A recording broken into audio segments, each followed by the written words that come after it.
Una sa ating mga balita, kinumpirma ng Armed Forces of the Philippines na nasawi na ang wanted bomb expert na si Abdul Basit Usman. Ayon sa AFP, iniulat na napatay si Usman linggo ng umaga sa Gindulungan, Maguindanao. Pinuntahan at nadiskubre na lamang ng mga miyembro ng MILF ang bangkay ni Usman at 5 tauhan matapos ang putukan kasama ang ilang na-recover na armas. Itinuturing ng hukbong sandatahan na mission accomplished na ang pagkasawi ni Usman dahil bahagi ng direktiba ni Pangulong Aquino na man-neutralize ang terorista. Si Waywaya Makalma sa detalye.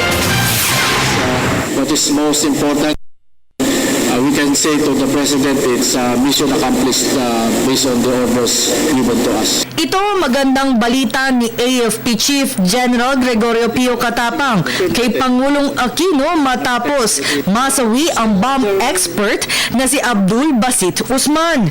Araw ng linggo, alas 10 ng umaga, napabalitang nasawi si Usman sa Barangay Muti, Gindulungan, Maguindanao at nagmula ang impormasyon mula sa Moro Islamic Liberation Front o MILF at sibilyan. Ayon sa inisyal na report, nakarinig ng putok ang MILF malapit lamang sa Camp Afghan, ang kanilang temporary shelter matapos lumikas dahil sa all-out offensive ng AFP laban sa BIFF.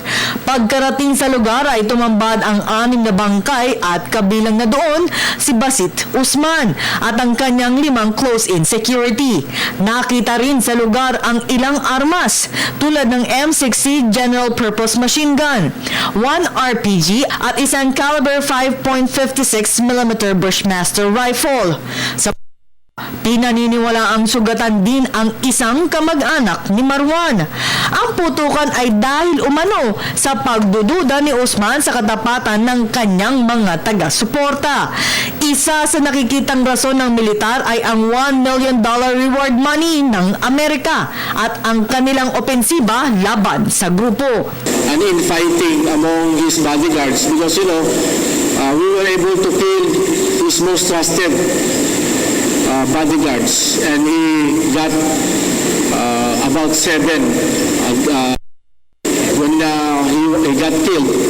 When he was killed, he had 7 bodyguards, but these bodyguards were not the most loyal to him, and nagkaroon siguro ng doubts, and there was an infighting among them, and yun nga, sketchy na nagkaroon ng putukan from among them, and then nung narinig ng MILF, they came to the area. Sa ngayon, tanging litrato lamang ang maipapakitang ebidensya ng AFP. Kaya naman, ipinag-utos ni Katapang kay 6th Infantry Division Commander Major General Edmundo Pangilinan na kumalap pa ng dagdag na impormasyon ukol sa pagkasawi ni Usman at kung nasan na ang kanyang bangkay para maibigay na sa kanyang Commander-in-Chief ang kabuuang report ukol dito. Finding out, we are directing 6th Division Commander to look into this. Nagkaroon ba ng infighting and what was the role of the MILF in this neutralization of Basit Usman. We are not yet confirming it. What we are confirming is patay na si Basit Usman. As to the circumstances of what happened during that encounter, it's up to General Pangilinan. Samantala, binati naman ni Katapang ang militar, pulis at MILF dahil sa kanilang ginagawang koordinasyon para mahuli ang mga terorista. Siniguro naman ng opisyal na walang kakayahan na makapaghiganti ang grupo matapos masawi si Usman.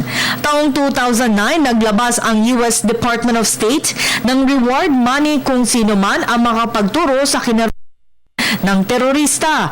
Si Usman ang itinuturong nasa likod ng sere ng pambobomba sa Mindanao nitong mga nakalipas na taon. Siya rin umano ang nagturo sa ilang grupo, kabilang na ang Abu Sayyaf sa paggawa ng bomba. Para sa Telebisyon ng Bayan, ako si Waywaya Makalma.